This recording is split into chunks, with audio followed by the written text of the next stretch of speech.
Hello दोस्तों आज GS first का जो पेपर है उसमें जो कला और संस्कृति का पोर्शन है उसके बारे में डिस्कस करेंगे। तो ये जो मैंने टॉपिक इसमें छांटे हैं वो बेसिकली जो कोई टेस्ट सीरीज़ है या कहीं से टॉपिक पढ़े हैं उनके आधार पर जो उनका मैटर हो सकता है उसको डायरेक्ट इसमें लिखा है मैंने। क्वेश्चन आंसर नहीं लिखे हैं, क्वेश्चन आंसर के रूप में नहीं, बल्कि जो क्वेश्चन आंसर में जो टॉपिक छुपा होता है, टॉपिक दिया होता है, उसको मैंने इसमें एक्सप्लेन किया है। और ये जो टॉपिक हैं बहुत इम्पोर्टेंट हैं, जो पीसीएस खास करके यूपी पीसीएस के एग्ज़ाम या कोई भी पीसीएस एग्ज़ाम है उसमें आ सकते हैं। तो स्टार्ट करते हैं। तो पहले इतिहास देख लेते हैं। इतिहास को हम बेसिकली 3 भागों में डिवाइड करते हैं, प्राग ऐतिहासिक, आग्य ऐतिहासिक और ऐतिहासिक। तो जो प्री हिस्टोरिक है टाइम, ये बेसिकली क्या है, इसमें कोई भी लेखन सामग्री मौजूद नहीं है, स्रोत के रूप में लेखन सामग्री कोई मौजूद नहीं है। बस खाली हम उनके जो जैसे चित्र वगैरह मिलते हैं उनको देखकर ही अंदाज़ा लगाते हैं कि प्री हिस्टोरिक जो टाइम है, एरा है, कैसा रहा होगा। खास करके आप देखो उदाहरण के रूप में जैसे भीमबेटका की गुफाएं, उसमें जो पेंटिंग्स दे रखी हैं उनको देखकर ही अंदाज़ा लगा सकते हैं कि ये सोसाइटी किस टाइप की रही होगी। तो इस सोसाइटी के बारे में कोई ज़्यादा जानकारी है नहीं। फिर उसके बाद आता है आद्य ऐतिहासिक काल यानी प्रोटो हिस्टोरिक पीरियड।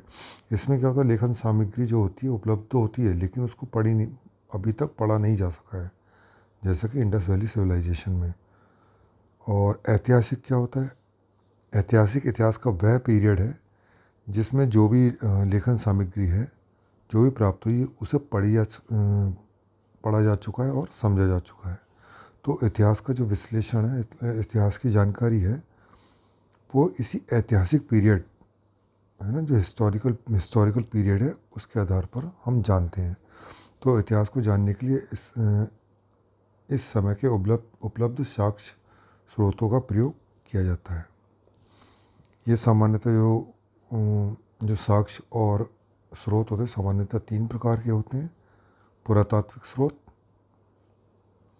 साहित्यिक स्रोत और विदेशी यात्रियों के विवरण। पुरातात्विक स्रोत में क्या क्या होते हैं? पुरातात्विक स्रोत में देखा जाए तो ये प्राचीन भारत के इतिहास को जानने का सबसे प्रभावशाली साधन होता है। इसमें क्या क्या शामिल होते हैं? जिसमें अभिलेख शामिल होता है, सिक्के हो गए, चित्रकला हो गई, स्थापत्य कला, मूर्तिकला इत्यादि को शामिल किया था। जैसे अभिलेख की अगर बात करें तो जैसे सम्राट अशोक ने जो अभिलेख बनाए थे। सिक्कों की अगर बात करें, सबसे प्राचीनतम सिक्के कौन से हैं? पंचमार्क या आहत सिक्के कहे जाते हैं। वहीं इंडस वैली सिविलाइजेशन जो मिले मोहर हैं वो भी इसके अंतर्गत शामिल किए जाते हैं। चित्रकला हुई, जैसे मंदिर हो गई, गुफाओं, इन पर बनी हुई चित्रकला, उसका इंटरप्रिटेशन। ठीक है, तो ये जो है अभिलेख, सिक्के इत्यादि, ये पुरातात्विक स्रोत हैं। इनके आधार पर इतिहास को जानने का प्रयास किया जाता है। दूसरा है साहित्यिक स्रोत।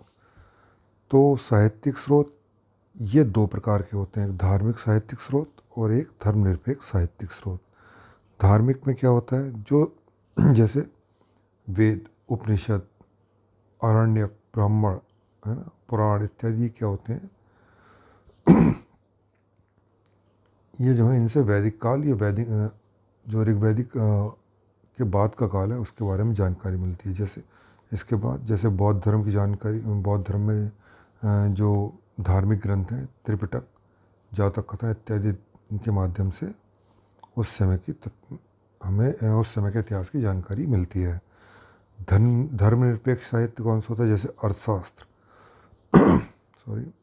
अर्थशास्त्र के माध्यम से हमें मौर्यकालीन समाज है, राजनीति है, उसके बारे में जानकारी मिलती है।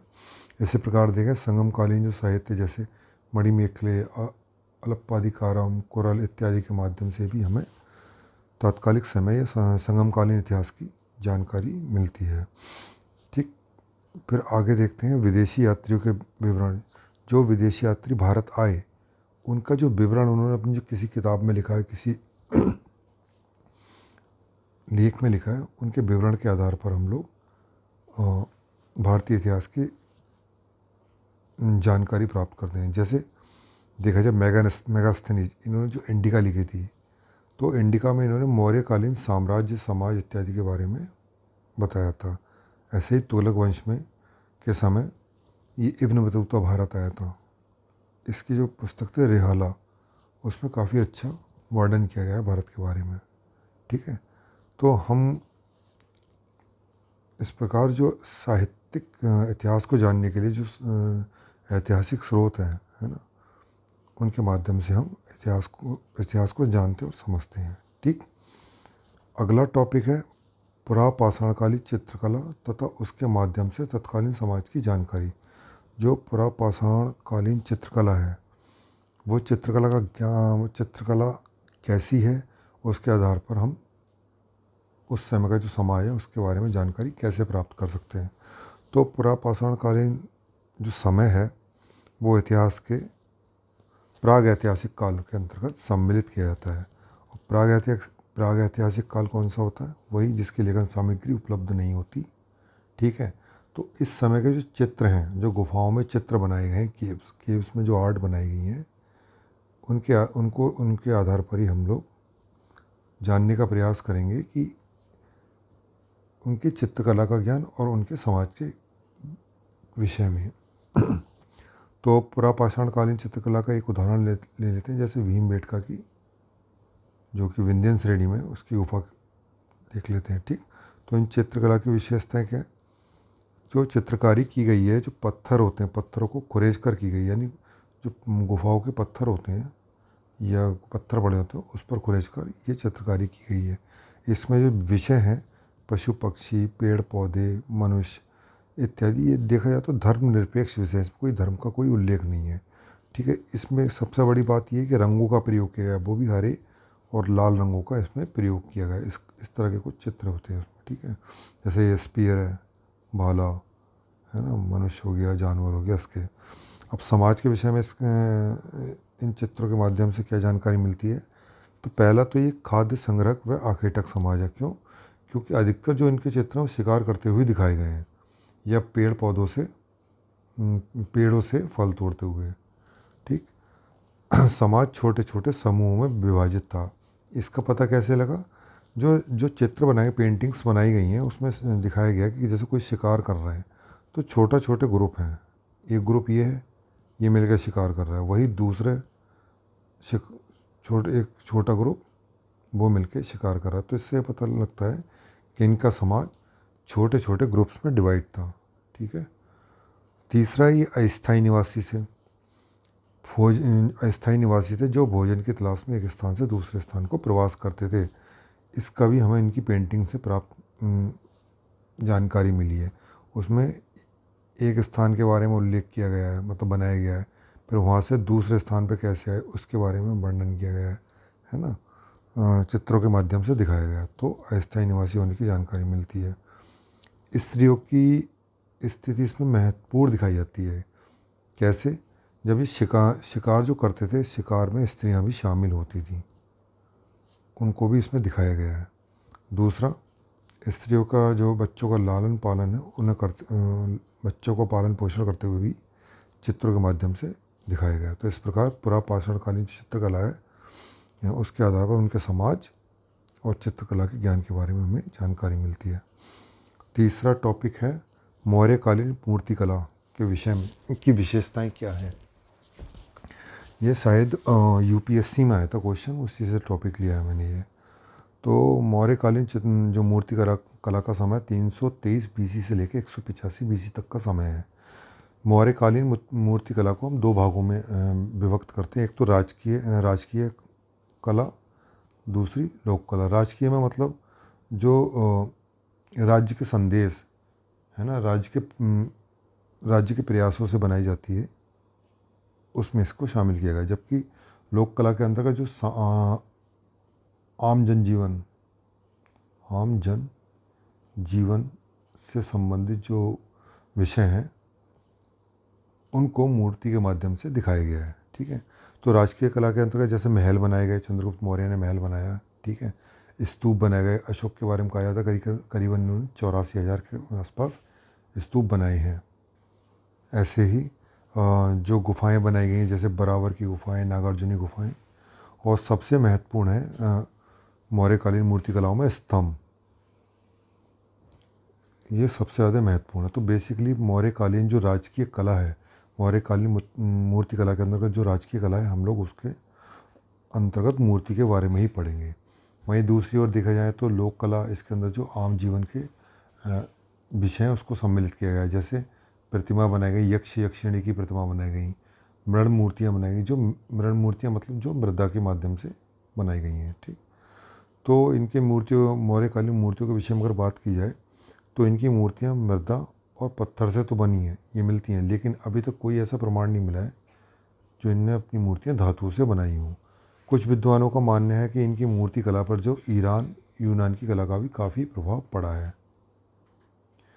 अब राजकीय कला में देखें तो राजकीय कला में इनकी जो मूर्ति को सम्मिलित किया जाता है, राजकीय कला में वो मेनली स्तंभ को ही सम्मिलित किया जाता है। स्तंभ जैसे सारनाथ से प्राप्त हुआ है, उसी को देखते हैं। तो स्तंभ देख रहे हो यहाँ पे, इस स्तंभ के इस भाग को यष्टि बोला जाता है। ये उल्टा कमल हो गया, इसको पीठिका बोलते हैं। इस पे चक्र हो गया और उसके ऊपर एक पशु होता है। तो बेसिकली 4 भाग होते हैं, यष्टिका, उल्टा कमल, पीठिका और पशु। पीठिका से लेकर यष्टि तक जो पूरा स्तंभ होता है वो एक ही पत्थर का बना होता है ना। यानी इसको बोलते हैं एकाश्मक पत्थर। इसको बनाने में एकाश्मक पत्थर यानी एक ही पत्थर का प्रयोग किया जाता है, जो पूरे के पूरे पहाड़ काट के, है ना, संपूर्ण पहाड़ी को काट के उससे बनाया जाता है। और पीठिका के ऊपर जो पशु होता है, ये सिर्फ ये चेंज किया जाता है।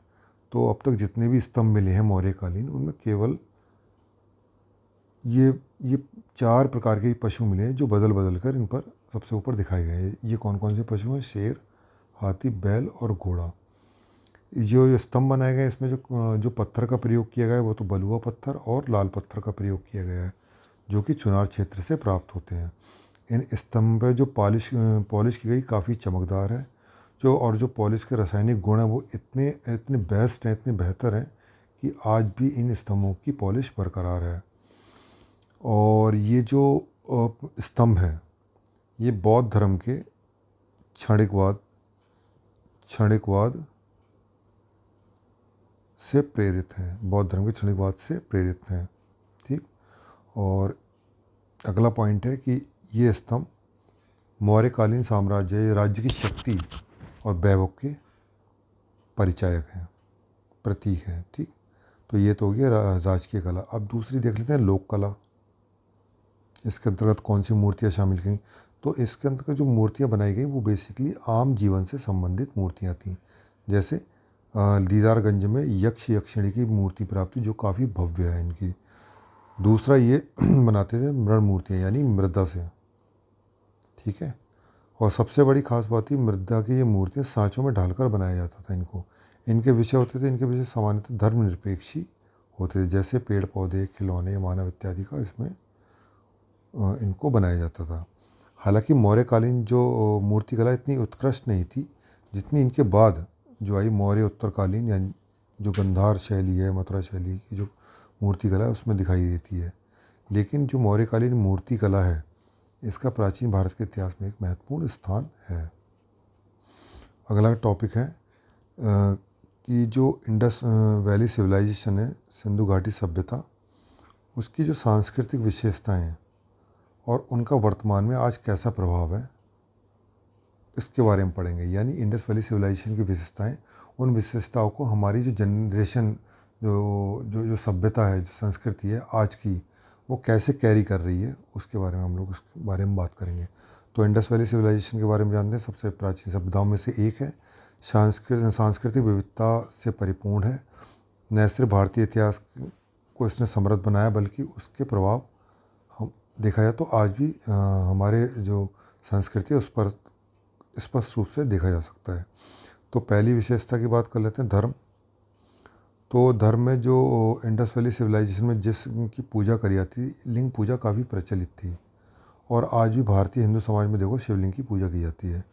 उसी प्रकार धार्मिक स्नान, उस समय काफ़ी प्रचलित था, क्योंकि जो इंडस वैली सिविलाइजेशन के सिटीज़ हैं, नगर हैं, उनमें बड़े बड़े स्नागार मिले जो कि दिखाते हैं कि उस समय धार्मिक स्नान काफ़ी प्रचलित है। आज भी अगर देखा जाए तो हिंदू धर्म में जो पवित्र नदियाँ हैं उनके स्नान को बहुत महत्व दिया गया है। वहीं सिख धर्म में देखो आप, जो भी इनके गुरुद्वारे होते हैं, जैसे हरमिंदर साहिब है, जो बड़े बड़े गुरुद्वारे, हेमकुंड साहिब है, वहाँ पर आपको जल सरोवर मिलेगा एक, है ना, जो पवित्र स्नान को जिसमें पवित्र स्नान किया था, जो कि इंडस वैली सिविलाइजेशन के ही प्रभाव को दिखाता है। ठीक है। उसी प्रकार नगर प्लानिंग देख लो, नगर नियोजन, हड़प्पा और जितने जितने भी इंडस वैली सिविलाइजेशन के नगर थे, उनका जो नगर प्लानिंग था काफ़ी प्लान करके उनको नगर को बनाया गया था। ठीक है। जैसे ग्रिड प्रणाली, आयताकार प्रणाली बनाई गई थी। घरों को, जो घर थे उनको काफ़ी प्लान करके हवादार बनाया जाता था, है ना। वर्तमान में अगर देखा जाए तो चंडीगढ़ हो गया, नई दिल्ली हो गया, जैसे भारत के बहुत सारे सिटी हैं, इनको प्लान करके बनाया जा रहा है। इवन जो भी अब शहर में डेवलपमेंट किया जा रहा है वो भी एक प्लान तरीके से किया जा रहा है। इसी संदर्भ में अगर स्मार्ट सिटी प्रोजेक्ट देखें, वो भी कहीं ना कहीं उस पर भी इंडस वैली सिविलाइजेशन का जो कॉन्सेप्ट था, है ना, प्लान सिटी का, वो इसमें फोकस किया जा रहा है। अच्छा, इंडस वैली सिविलाइजेशन में महिलाओं की स्थिति देखें तो उस समय मातृ देवी की पूजा इनके समाज में काफ़ी प्रचलित थी। तो मातृ देवी क्या थी? शक्ति की, मातृ देवी के रूप में शक्ति की पूजा की जाती थी। आज भी हिंदू समाज में देखो बहुत सी देवियों की पूजा की जाती है। खाद्य सुरक्षा की बात करी जाए तो इंडस वैली सिविलाइजेशन के सिटीज़ में बड़े बड़े अन्नागार देखे गए थे, जो एक प्रकार के खाद्य की सुरक्षा, खाद्य पदार्थों की सुरक्षा को दिखाता है। आज के समय में देखें तो भारत क्या है, बफर स्टॉक का निर्माण करती है, एफसीआई बड़े बड़े गोदाम बनाती है ताकि वहाँ पर खाद्यान्न को सुरक्षित रखा जा सके। मुद्रा की बात की जाए तो जो सिक्के चलते थे उस पर एक जो सिंगल हॉर्न वाला एक पशु दिखाया जाता। आज भी देखा जाए तो हमारे जो सिक्के हैं जो चलते हैं भारत में, उन पर अशोक चिन्ह भी दिखाया जाता है। ठीक है। तो कहीं ना कहीं ये जो चिन्ह बनाने की परंपरा है ना, जो मुद्रा पर चिन्ह रखा जाता था अपने राष्ट्र, उस समय के राष्ट्रीय पशु का या जो भी है, तो वो इंडस वैली सिविलाइजेशन से ही आया है। पर्यावरण को महत्व इंडस वैली सिविलाइजेशन में बहुत दिया जाता है, आज भी दिया जाता है। क्यों? क्योंकि उस टाइम भी वृक्ष पूजा होती थी, पशु पक्षियों की पूजा की जाती है। आज भी देखा जाए पीपल हो गया, बरगद हो गया, नाग पंचमी को शाम नाग की पूजा इत्यादि भारतीय समाज में काफ़ी प्रचलित है।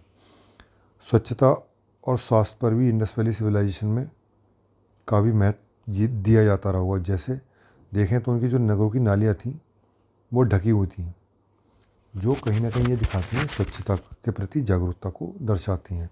वर्तमान में भी देखा जाए जो जो सिटी प्लान किए जाते हैं उसमें सब नालियाँ ढकी होती हैं। स्वच्छ भारत अभियान, इसमें भी स्वच्छता और स्वास्थ्य पर काफ़ी फोकस किया गया है।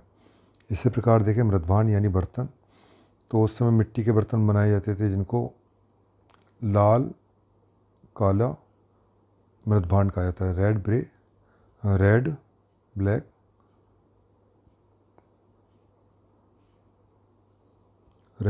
ब्लैक बेयर, काले लाल मृदभांड। इसी प्रकार आज देखो, आज भी भारत में काफ़ी बड़े स्तर पर मिट्टी के बर्तनों का प्रयोग किया जाता है ना।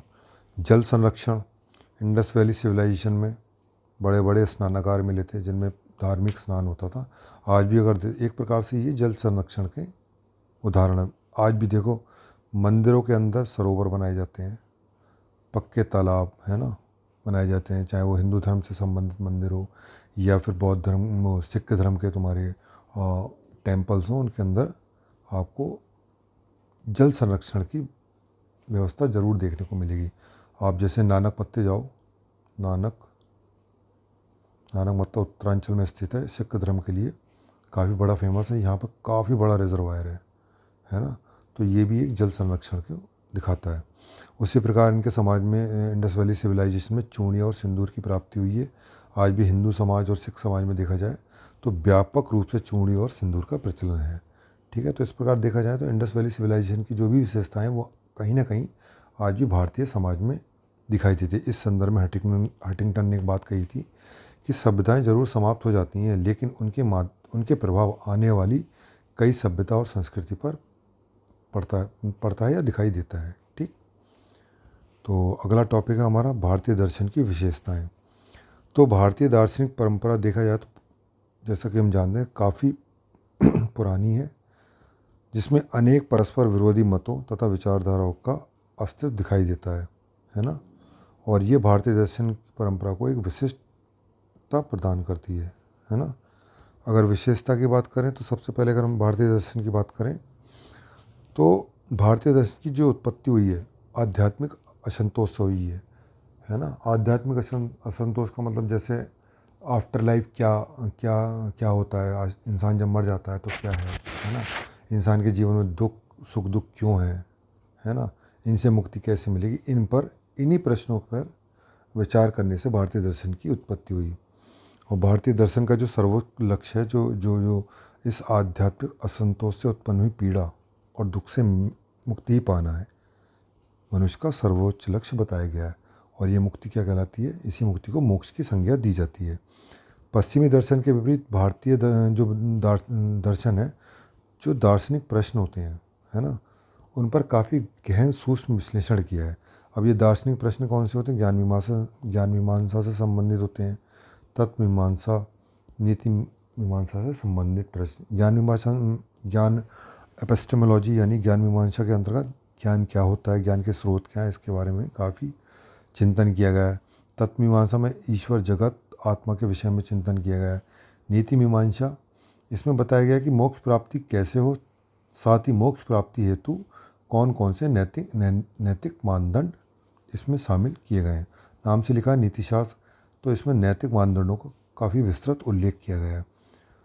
तीसरा पॉइंट देखते हैं, चारवाक को छोड़कर सभी नास्तिक और आस्तिक दर्शन। अब नास्तिक दर्शन कौन कौन से हो गए, जैसे जैन, चारवाक, बौद्ध, इनको नास्तिक दर्शन बोला जाता है ना, JCB। तो इसमें भी तुम्हारे चारवाक को छोड़कर बाकी जितने भी नास्तिक और आस्तिक दर्शन, वेदांत हो गए है ना, और न्याय वैशेषिक मीमांसा हो गया, सांख्य हो गया इत्यादि, ये लोग आस्तिक दर्शन में आते हैं। इन सभी दर्शनों ने क्या भोगवादी जो भोगवादी है प्रवृत्ति यानी कंज्यूमरिज्म है, इसको काफ़ी क्रिटिसाइज़ किया है। इसको छोड़कर नैतिकतावादी दृष्टिकोण अपनाने की बात की गई। जैसे बौद्ध धर्म में आपको एक बोधिसत्व का कॉन्सेप्ट मिल जाएगा, मध्यम मार्ग की बात सिद्धांत मिल जाएगा, अष्टांगिक मार्ग की बात कही गई है। वहीं जैन धर्म में देखो आप है ना, अरहत की बात की गई, पंचव्रत की बात की गई है ना। तो ये बेसिकली नैतिकताओं पर जो भी नास्तिक और आस्तिक दर्शन है, चारवाक को छोड़कर वो नैतिकता पर काफ़ी बल देते हैं। इसके लिए इससे समाज में नैतिकता की स्थापना होती है। अगला पॉइंट है, ज्ञान जगत आत्मा आदि पर इतना वैज्ञानिक विश्लेषण। भारतीय दर्शन है, उन्होंने ज्ञान जगत आत्मा पर इतना वैज्ञानिक विश्लेषण किया है कि कोई उनकी व्याख्या आज के आधुनिक विज्ञान को आधार प्रदान करती है। जैसे न्याय दर्शन और चारवाक में परमाणुवाद की जो अवधारणा है, बौद्ध दर्शन में माध्यमिक शून्यवाद, योगाचार, विज्ञानवाद, ये इतने साइंटिफिक बनाए गए हैं कि आज की जो मॉडर्न साइंस है उसको कहीं ना कहीं ये बेस प्रदान करते हैं। यहाँ तक कि जो बौद्ध धर्म से संबंधित है नागार्जुन, इनकी तुलना तो आइंस्टीन से भी की जाती है। पांचवा पॉइंट देखते हैं, जितने भी दर्शन है भारतीय दर्शन, उन पर कहीं ना कहीं वेदों का प्रभाव देखने को मिलता है। JCB दर्शन यानी जैन, चारवाक, बौद्ध, हालांकि ये वेदों को एक्सेप्ट नहीं करते, इनको रिजेक्ट कर देते हैं, लेकिन उसके बावजूद भी इनके जो सिद्धांत हैं उस पर कहीं ना कहीं वेदों का प्रभाव देखा जाता है।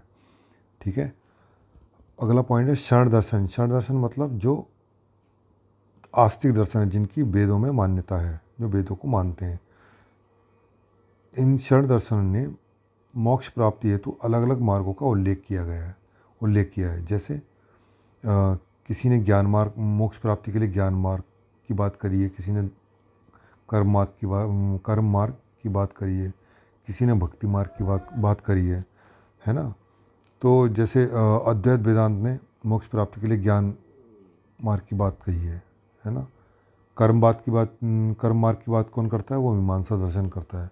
वही भक्ति मार्ग की बात विशिष्टाद्वैतवाद यानी रामानुज की जो फिलॉसफी है वो करती है।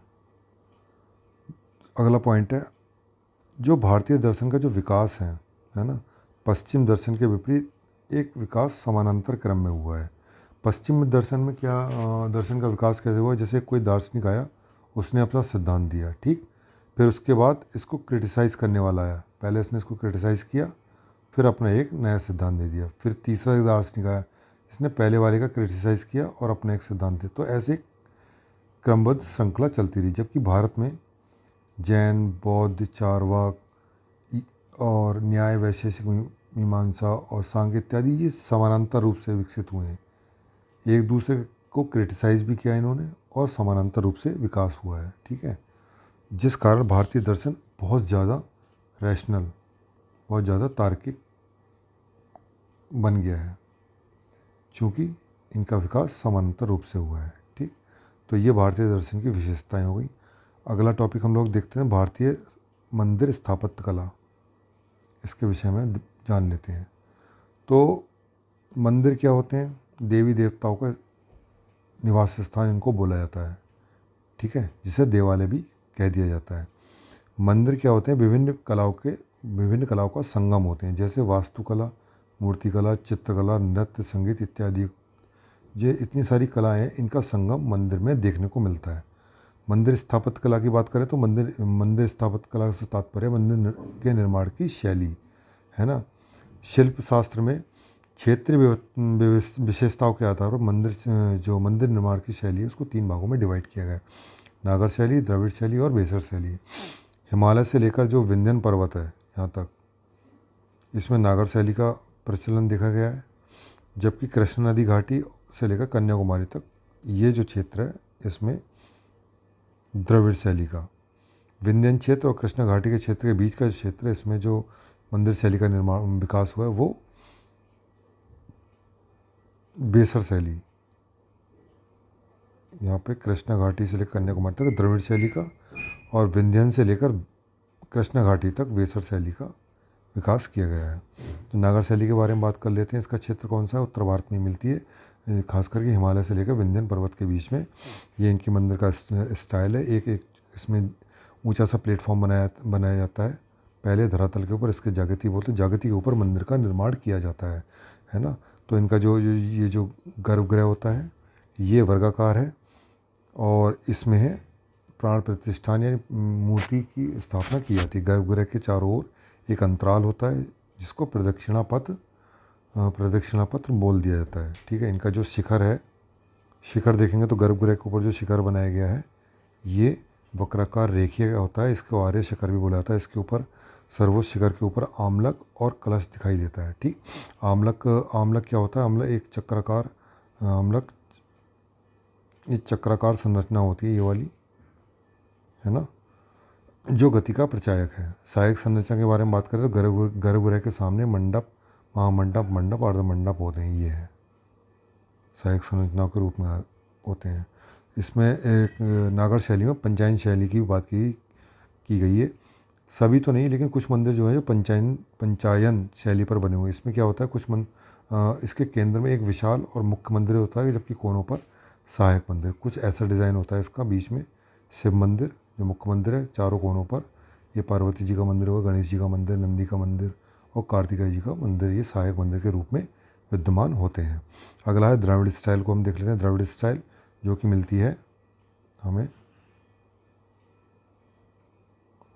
कृष्णा नदी घाटी से लेकर पूरे साउथ में कन्याकुमारी तक, ठीक। इनका स्टाइल देखने, इनको किसी जागती या ऊंचे प्लेटफॉर्म पे नहीं बनाया जाता, बल्कि सीधे धरातल पर बनाया जाता है, ठीक। इसके ऊपर ये मंदिर है, ये गर्भगृह है जो कि वर्गाकार है, इसके चारों अंतराल है, प्रदक्षिणा पथ हो गया। लेकिन इनका जो गर्भगृह के ऊपर जो शिखर है, ये शिखर देख रहे हो, ये स्टेप बाय स्टेप तल्ले के ऊपर तल्ला पिरामिड नुमा बनाया जाता है। पिरामिड नुमा ये इनका शिखर बनाया जाता है। इसको क्या बोलते हैं? विमान। विमान के ऊपर एक संरचना होती है जिसको बोला जाता है, सर्वोच्च संरचना होती है, इसको स्तूपिका बोला जाता है। और गर्भगृह के सामने ये हो गए महामंडप। ये महामंडप मंडप जो भी हैं, इनको बहुसंख्यक जो स्तंभ होते हैं उन पर बनाया जाता है। द्रविड़ शैली के स्टाइल के जो मंदिर हैं उनकी एक खास बात यह है कि इन मंदिरों को 4 दीवारी के अंदर बनाया जाता है और इसका जो प्रवेश द्वार है काफ़ी भव्य और विशाल होते हैं, जिनको गौपुरम भी कहा जाता है। दूसरी सबसे बड़ी विशेषता इसमें एक अन्य विशेषता, सबसे बड़ी विशेषता है कि द्रविड़ शैली के मंदिरों में सहायक मंदिर भी बनाए जाते हैं। साथ ही साथ इनके मंदिरों में आपको भीतर तालाब जरूर देखने को मिलेगा। तो इस प्रकार द्रविड़ शैली क्या हो गया, क्षेत्र कौन से, कृष्ण घाटी से लेकर कन्याकुमारी तक। निर्माण शैली धरातल बनाया जाता है, गर्भगृह वर्गाकार विमान, जो पिरामिडनुमा संरचना है वो उनको विमान बोलते हैं। इसके ऊपर क्या होती है, स्तूपिका होती है। महामंडप होते हैं जो बहुसंख्यक स्तंभों के पर बनाए जाते हैं। गौपुरम प्रवेश द्वार होता है, 4 दीवारी के भीतर बनाए जाते हैं। तालाब और सहायक मंदिर इसकी विशेषता है। अलंकरण और सजावट, इन पर विशेष ध्यान दिया है। इन मंदिरों पर अलंकरण और सजावट पर विशेष ध्यान दिया गया है। उदाहरण के रूप में देखें, बृहदेश्वर का मंदिर तंजौर में, मीनाक्षी का मंदिर। तीसरा है वेसर शैली। वेसर शैली क्या है, बेसिकली इसका जो क्षेत्र है विंध्यन तथा कृष्णा नदी, जो ये भारत हो गया, ये कृष्णा नदी घाटी हो गई, और ये विंध्यन पर्वतीय क्षेत्र हो गया। इधर नागर शैली, इधर द्रविड़ शैली, ये बीच की जो है वेसर शैली इसमें मिलती है। चालुक्य, होयसल, राष्ट्रकूटों द्वारा इस शैली के मंदिरों का निर्माण किया गया था। ये कोई मौलिक शैली नहीं है, बल्कि नागर और द्रविड़ शैली का मिश्रण ही है। धरातल योजना, आकार, शिखर, द्रविड़ शैली पे ये धरातल योजना ज़मीन पे ही बनाए जाते हैं। ठीक है, इनका जो आकार है, मंदिरों का आकार, शिखर हो गया, ये शिखर हो गया, ये द्रविड़ स्टाइल पे ही है। वहीं दूसरी ओर ये स्तूपिका वगैरह भी इस पर ही बनाई जाती है। दूसरी ओर अलंकरण और सजावट है वो नागर मंदिर से मिलती जुलती है। गर्भगृह की बात किया तो वर्गाकार है, जो हम सभी में देखते हुए आए, चाहे वो नागर शैली हो या द्रविड़ शैली स्टाइल हो, उनके जो गर्भगृह हैं सभी के वर्गाकार हैं। लेकिन जो वेसर शैली है, इसमें एक अपवाद भी मिलता है। जो होयसल द्वारा जो मंदिर बनवाए गए हैं वो तारानुमा आकृति के उनके गर्भगृह देखे गए हैं। ठीक, इस तरफ से कुछ। ठीक, तो इस प्रकार से हमने जो मंदिर निर्माण की शैली है, नागर, द्रविड़ और वेसर, इन शैली के बारे में जाना। इस वीडियो में बस इतना ही। Thank you so much.